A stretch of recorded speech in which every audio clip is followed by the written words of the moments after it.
Chers auditeurs, bienvenue à notre semaine d'information ici au siège de l'Union africaine à Addis Ababa en Éthiopie. Je suis Esther Azatankou.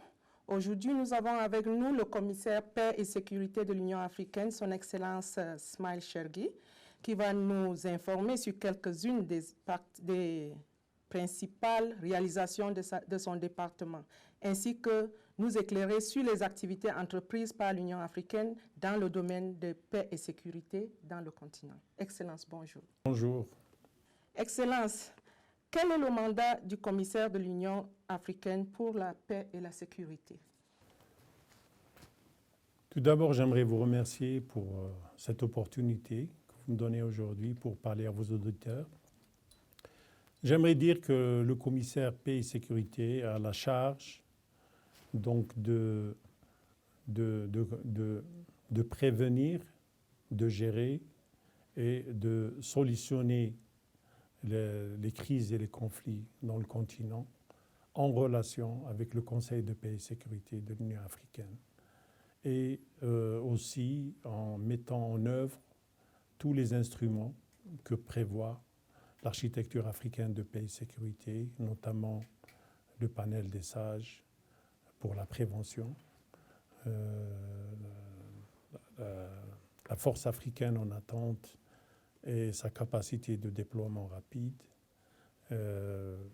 l'alerte précoce au niveau continental et évidemment le Fonds de la paix. Voilà, je crois que les outils majeurs qui sont à disposition du département pour traiter de la paix et de la sécurité dans le continent. Donc pour vous, de manière assez rapide, pour répondre à votre question.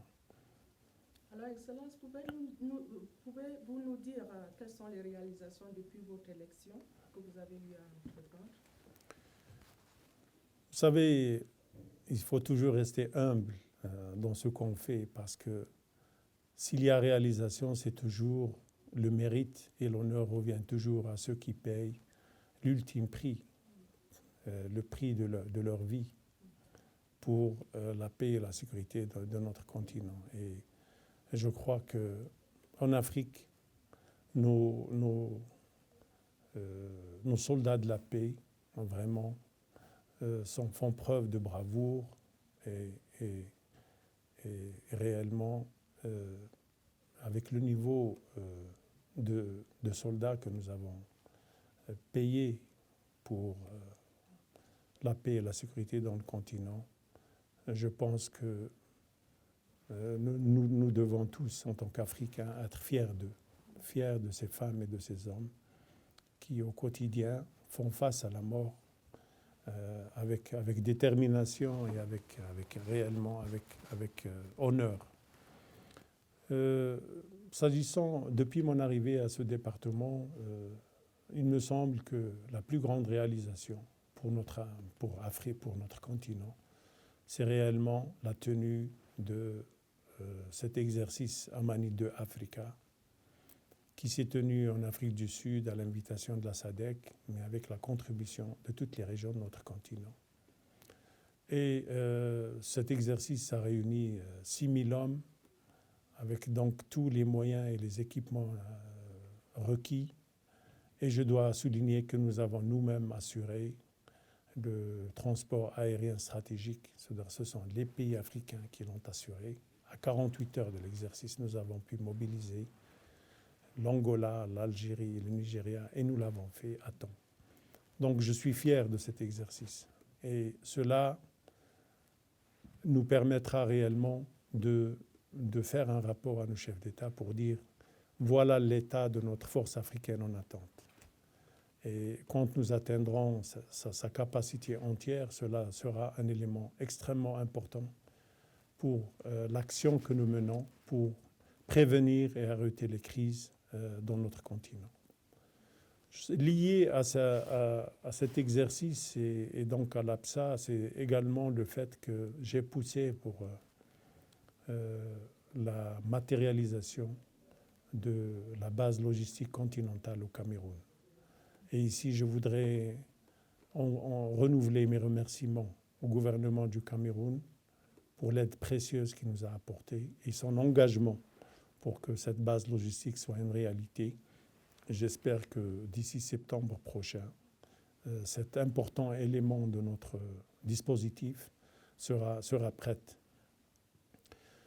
L'autre élément, c'est évidemment par rapport au défi de l'heure, c'est le terrorisme. Je pense que ce que nos forces sont en train de faire en Somalie est vraiment d'une très grande importance parce que ces forces sont en train de faire face à ce défi, souvent sans réellement moyens, ni même hélicoptères. Donc, mais nous avons pu déloger les Shabab de tous les ports et des principales villes qu'ils détenaient par le passé. Donc, nous sommes confiants que l'AMISOM continuera cet exercice aux côtés des forces somaliennes pour permettre au peuple somalien, frère, de retrouver la paix, la quiétude et réellement s'orienter vers son développement, pour le bien aussi de toute la région, parce que vous avez vu que ces attaques ont touché le Kenya et d'autres pays de la région. Nous avons également fait un effort très important pour la lutte contre le LRA. Nous avons une task force sur ce mouvement et actuellement nous enregistrons non seulement la défection de beaucoup d'adjoints du chef de ce mouvement, mais également la densité de leurs crimes contre les populations civiles a beaucoup baissé. Donc nous pensons que nous sommes sur la bonne voie pour l'éliminer définitivement, ce mouvement. Également, pour Boko Haram, nous avons pu travailler avec les pays du lac Tchad qui ont lancé une force qui s'appelle MNJTF. Nous l'avons structurée, nous avons inclus la dimension civile pour aussi faire attention et réellement leur permettre de travailler dans le respect des droits de l'homme. Nous avons mobilisé des donateurs. Donc, et aujourd'hui, avec la contribution du Nigeria, nous avons pu plus ou moins assurer une autre centaine de millions. C'est-à-dire aujourd'hui, plus de 200 millions de dollars ont été mobilisés pour cette lutte contre Boko Haram. Et je crois que les résultats sont là aujourd'hui.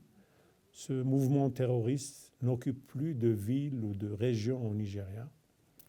Il se limite à se cacher dans la forêt et à envoyer de petites jeunes filles avec des ceintures explosives pour réellement tuer des innocents dans les marchés, dans les écoles.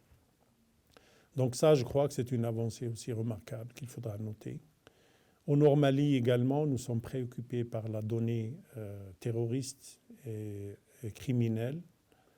Je viens de dépêcher des experts qui ont travaillé avec les Nations Unies pour éventuellement lancer aussi une force africaine dans le cadre des Nations Unies pour réellement réduire le travail ou les attentats de ces terroristes au Nord Mali, mais également dans toute la région. Mais comme vous l'avez noté, ils sont en train d'élargir leur champ d'action, non seulement aux autres villes maliennes comme la capitale Bamako, mais ils ont même atteint la capitale du Burkina Faso, Ouagadougou, et tout dernièrement la Côte d'Ivoire.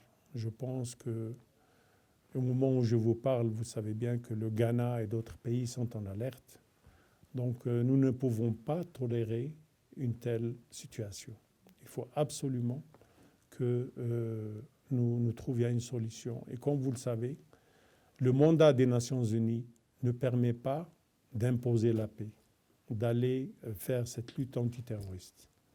Mais il nous appartient, nous, Africains, de manière responsable, d'avancer cette idée J'espère que nous serons écoutés et que nous pourrions la mettre rapidement en œuvre. D'autant plus que cette lutte antiterroriste au Nord Mali a un lien direct aussi avec la situation en Libye. Et vous connaissez aujourd'hui la gravité de la situation dans ce pays, donc qui a un effet non seulement sur les pays du Maghreb, les pays voisins, mais également tout le Sahel. Et les armes, c'est un marché ouvert où on peut trouver toutes sortes d'armes. Ces armes atteignent même la région de Boko Haram. Donc il est important que nous puissions agir également rapidement sur la Libye.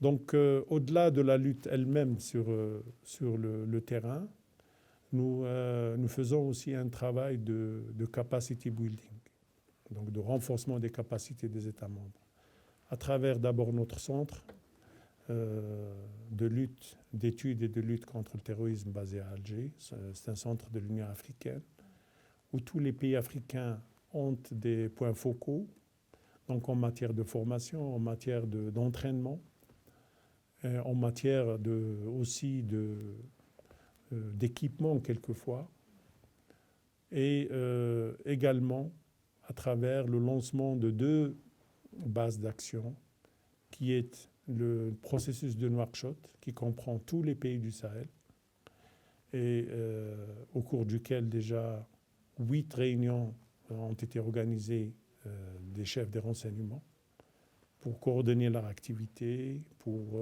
travailler ensemble.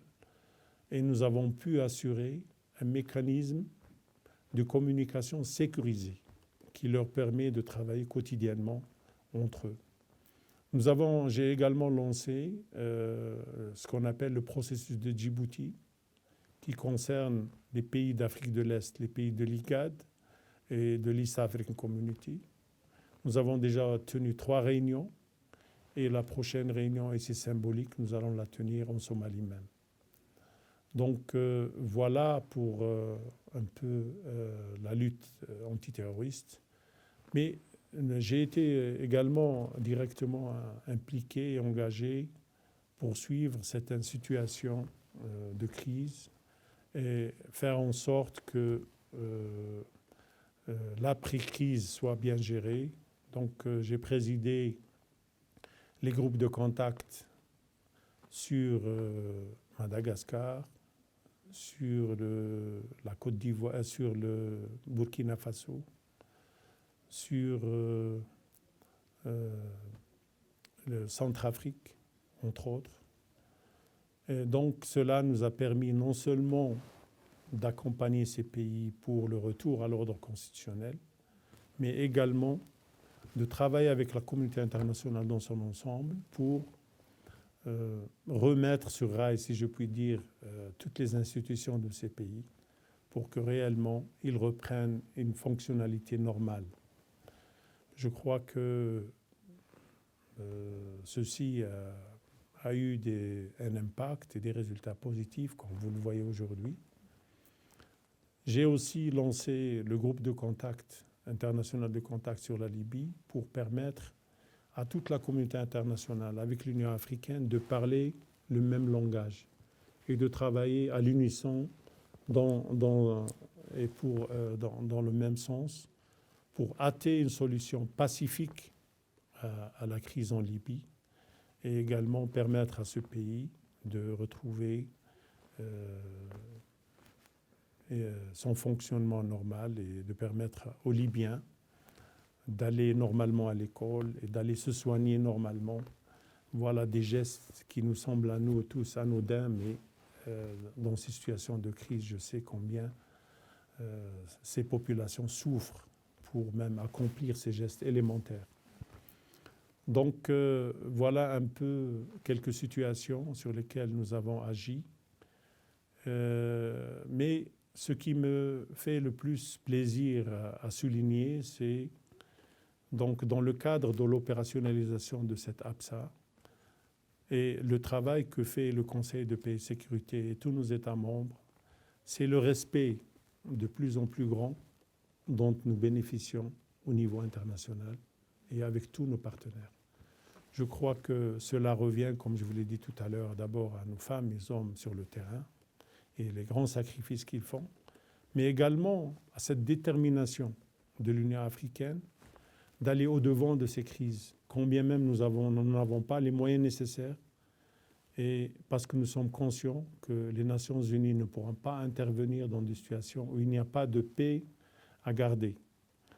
Donc aujourd'hui, nous avons des réunions assidues avec le Conseil de sécurité des Nations Unies. Nous tenons des sessions conjointes à Addis Abeba et à New York, et la prochaine va se tenir fin mai à New York. Et nous envisageons actuellement même de faire des missions conjointes sur le terrain. Il en est de même avec l'Union européenne, où le COPS donc, nous rend visite, et nous rendons visite au COPS à Bruxelles. Et donc il y a un échange sur absolument toutes les questions, nous n'avons pas de tabou. Et dernièrement, donc, il y a eu une mission conjointe qui s'est rendue au Nord Mali. Et cela témoigne donc des avancées que nous avons réalisées, mais également du respect que nous inspirons à tous nos partenaires dans l'effort que nous faisons pour la paix et la sécurité du continent, mais aussi du monde. Parce que, comme vous le savez, si nous agissons aujourd'hui sur le terrorisme dans le continent, c'est une contribution directe à la paix et à la sécurité dans le monde. Et c'est pour cela que nous disons que cet effort doit être reconnu également pour nous permettre d'avoir les financements nécessaires à travers le Conseil de sécurité des Nations Unies. Parce que c'est lui qui a la première responsabilité de la paix et de la sécurité. Et nous, sous le chapitre 8 de la Charte, nous travaillons pour cette paix et sécurité mondiale. Ceci m'amène à la troisième question, Excellence, à savoir quels sont les principaux défis à la paix et sécurité dans le continent. Bon, il me semble que de prime abord, le premier défi, c'est même le défi de ce siècle, c'est celui du terrorisme. Il nous frappe de plein fouet en Afrique, quelquefois sans en être à l'origine, puisque vous savez, ni Al-Qaïda n'a commencé en Afrique, ni le soi-disant État islamique n'a commencé en Afrique. Donc ce sont des mouvements qui ont été créés ailleurs et qui aujourd'hui occasionnent énormément de souffrances, de pertes en vie humaine et aussi de dégradation des biens en Afrique.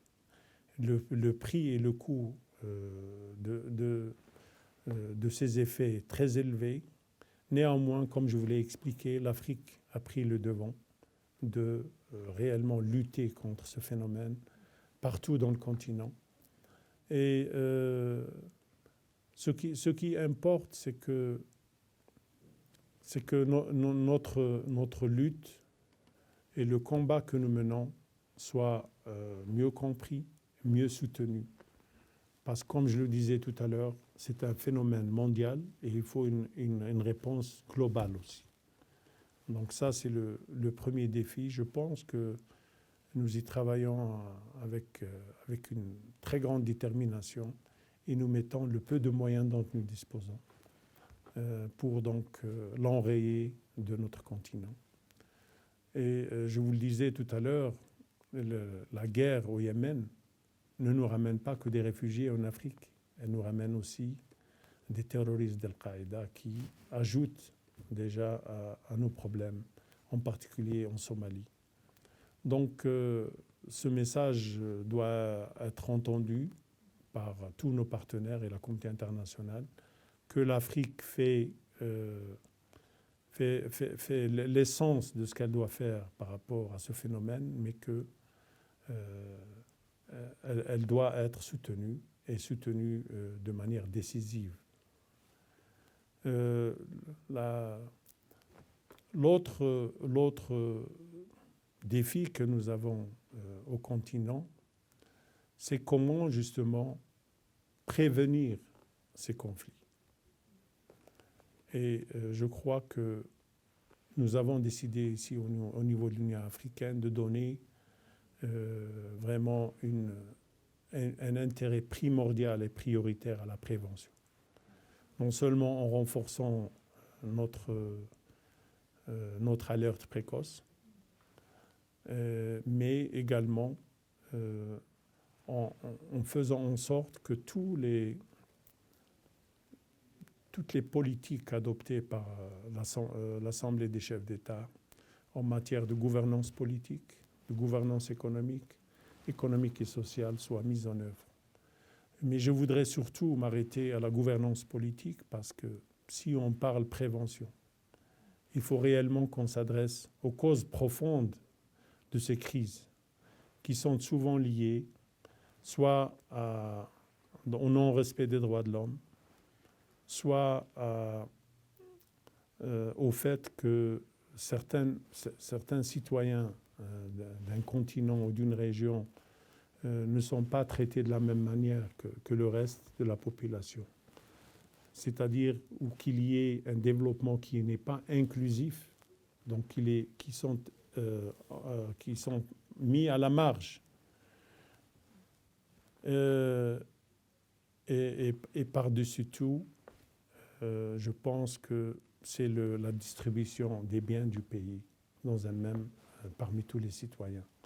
Je pense qu'il s'agit de donner une chance égale à tous les citoyens pour vivre bien, pour aller s'éduquer et réellement pouvoir fonder un foyer et vivre normalement. Donc ce sont les éléments extrêmement importants sur lesquels on doit agir pour prévenir les conflits. Un autre élément qui est d'importance aujourd'hui, c'est les ressources naturelles. Et il me semble que c'est un des fils conducteurs des crises dans le continent auxquels on doit maintenant faire davantage attention. Et comme, si vous vous rappelez, il y a quelques années, nous avons créé le Kimberley Process pour les diamants de sang, comme on les appelait à l'époque.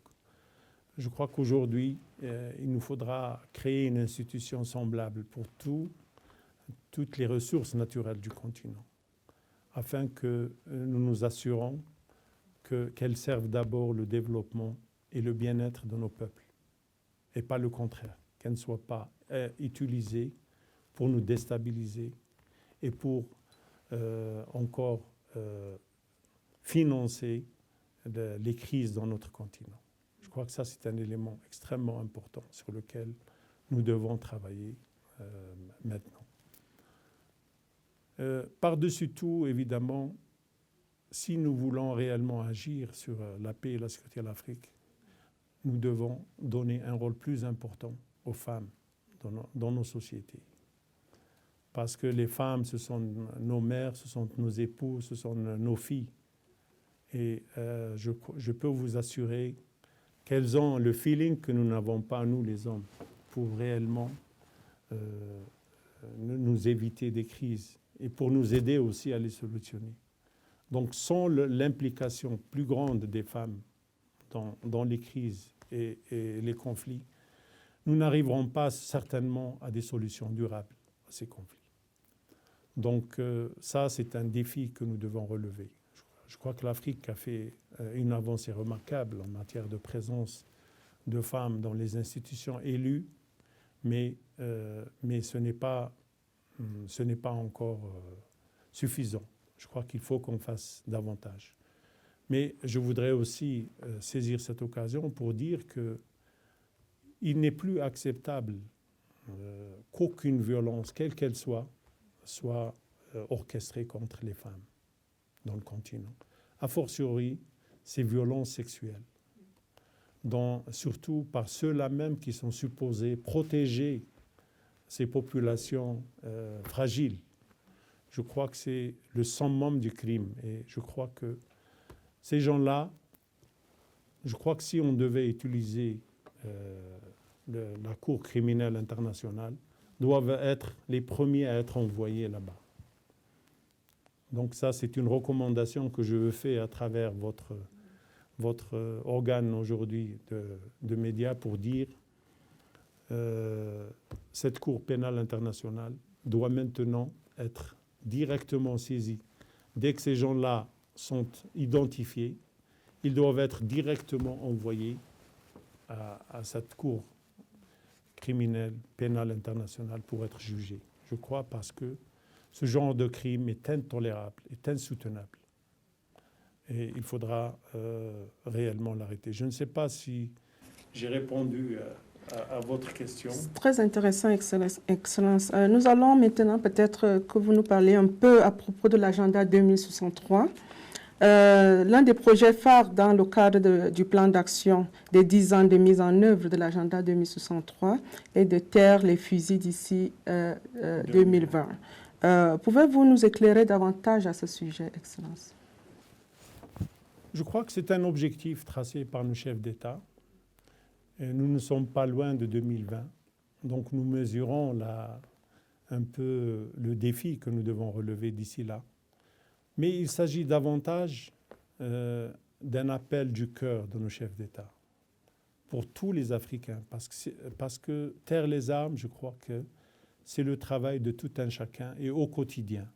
Chaque jour, chacun de nous doit se lever et dire « Qu'est-ce que j'ai fait hier pour le bien de la paix et de la sécurité dans le continent ?» Mais au-delà de cet objectif, de cet idéalisme, je crois que nous avons tenu depuis mon arrivée ici, 3 sessions de la retraite annuelle de nos envoyés spéciaux sur ce thème. Et nous avons identifié les différentes actions à mener. En premier lieu, comme je vous l'ai dit tout à l'heure, la prévention. Je crois que ça, c'est vraiment la priorité des priorités actuellement. Parce que prévenir, c'est toujours mieux que guérir. Et je crois que c'est un travail que nous devons faire avec les REX, avec les mécanismes régionaux, avec aussi le Parlement panafricain, avec l'ECOSOC, avec la société civile, avec les organisations de femmes, avec les organisations des jeunes. Et tout à l'heure, nous avons parlé de l'implication des femmes. Nous devons aussi faire un effort particulier envers nos jeunes. Non seulement pour leur éduquer, pour leur assurer une vie meilleure, mais également qu'ils soient partie prenante de toute politique de développement de nos pays en Afrique. Je crois que ça, c'est important. Prévenir aussi, c'est réellement mettre en œuvre notre architecture de gouvernance. Parce que si nous avons un meilleur respect des droits de l'homme partout dans le continent, si nous donnons un égal accès à tous nos citoyens, aussi bien à l'école qu'à l'économie, qu'à la distribution des ressources et aux revenus, je pense qu'il y aura une meilleure adhésion à tout ce qui se fait dans chacun des pays.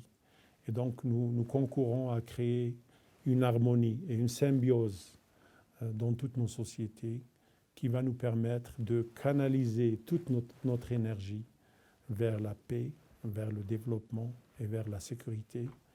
Et je pense que c'est également un élément très important. L'autre priorité, c'est évidemment les actions que nous devons entreprendre après les crises. Donc pour aider ces pays à reconstruire leurs institutions, le système éducatif et le système de santé à être reconstruits et faire une réforme du secteur de sécurité qui puisse nous permettre d'avoir une armée qui réponde aux impératifs de respect des droits de l'homme, de respect du droit international humanitaire et également de respect tout court de l'état de droit. Je crois que ça, ce sont des éléments clés dans ce que nous devons faire pour éviter que ces pays qui ont connu des crises retombent rapidement dans ces crises.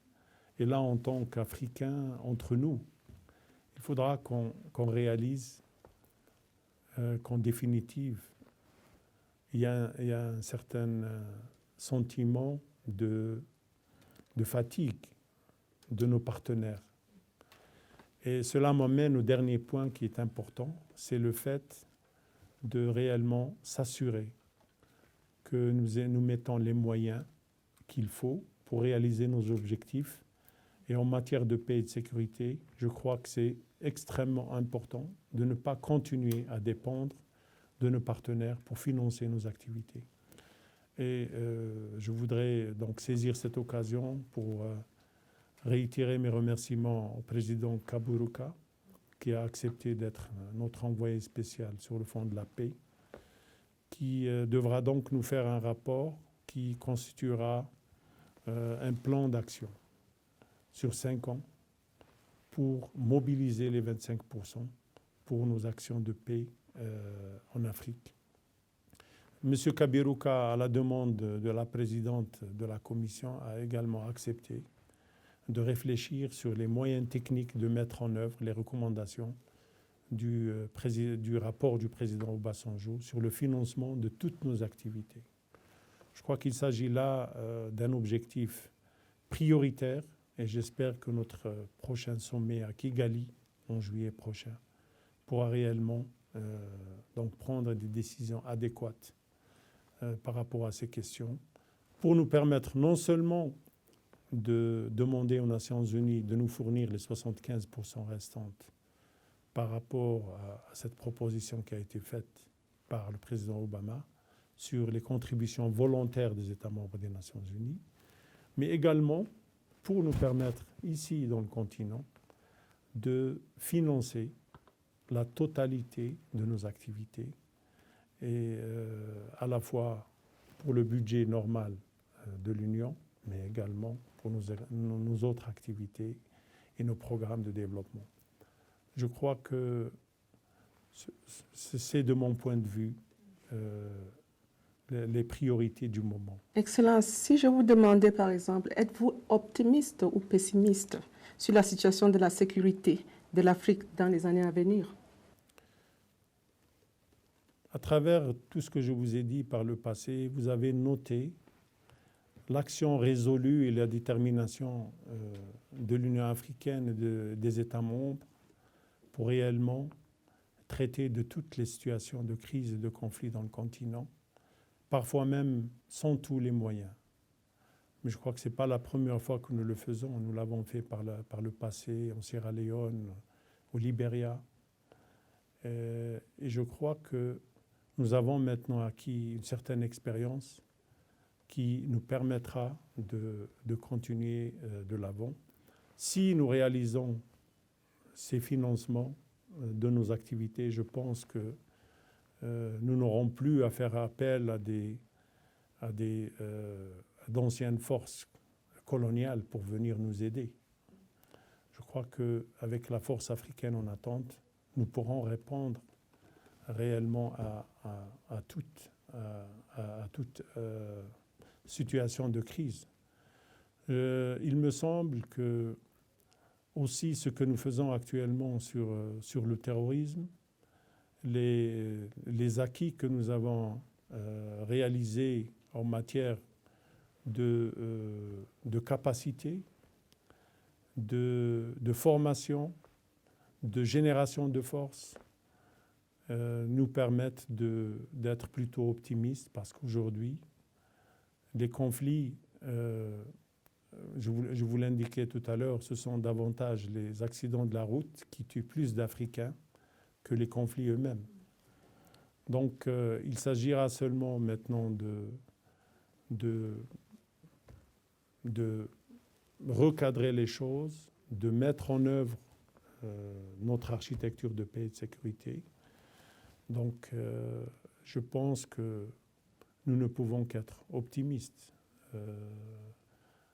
Certes, cela intervient dans un environnement économique difficile pour nos États membres, mais je pense que ce ne sera pas une condition ou une situation insurmontable. Donc, nous sommes conscients que sans paix et sans sécurité, on n'aura pas de développement. Donc, je voudrais vous dire que au quotidien, les actes de bravoure que j'enregistre parmi les femmes et les hommes qui constituent nos forces sur le terrain, me donne la réponse à votre question pour dire que oui, je reste optimiste devant cette détermination et cette prédisposition à payer le plus haut prix pour le bien de la paix et de la sécurité dans notre continent. Excellence, comme nous tirons à la fin de cette interview, avez-vous des pensées de clôture, un message pour nos auditeurs en ce moment? Tout à l'heure, je vous disais que taire les armes était un acte citoyen de toute Africaine ou Africaine. Donc aujourd'hui, plus que ce geste qui se fait souvent aussi par tous ceux qui sont impliqués dans la paix et la sécurité, doit être accompagné d'un geste qui nous réconcilie avec notre humanité. Il s'agit aussi de désarmer nos cœurs, que nous puissions nous éloigner de tous ces discours de haine et qui réellement n'ont rien à voir avec notre culture africaine, qui est celle de la main tendue, du bon voisinage et donc de l'acceptance de l'autre. Donc c'est un appel que je fais à travers votre chaîne aujourd'hui pour que réellement nous retrouvions notre humanité au quotidien et nous retrouvions notre africanité tout court. Merci, Excellence, d'avoir accepté de faire cette interview avec la Direction de l'information et de la communication de l'Union africaine. Merci. Chers auditeurs, nous sommes arrivés à la fin de cet entretien avec son Excellence Maël Chergui, commissaire paix et sécurité de l'Union africaine. Nous vous apporterons plus d'informations sur les activités de l'Union africaine dans notre prochaine édition de Connaissez votre Union africaine. Merci et à la prochaine.